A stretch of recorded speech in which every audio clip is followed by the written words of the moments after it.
Hello guys, try natin yung DIY ko na float switch guys para sa tubig. Ito automatic. Ito guys, wala siyang laman. Ito yung sensor niya size. Tatlo. Try natin kung gagana ba siya. Yan, naka-ready na. Lagyan na natin ng tubig. Ito. Tubig niya.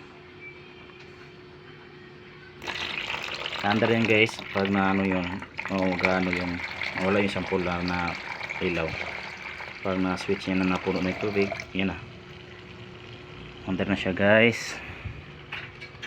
Tingnan natin. Ayan. Ayan guys, oh.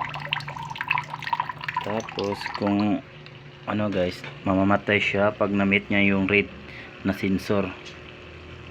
Yan, oh. Tapos bibigla siyang magi-standby dito. Float switch, pwede ito magamit sa malakihang float na tubig.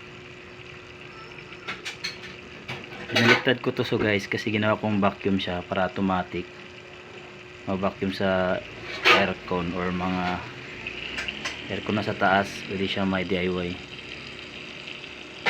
Ayun, ma-meet niya yung rate, mamamatay na siya. Yan, oh, matay na guys. Yan, oh, pumula na. Tapos ito yung wala ng tubig. Ito guys, walang tadas.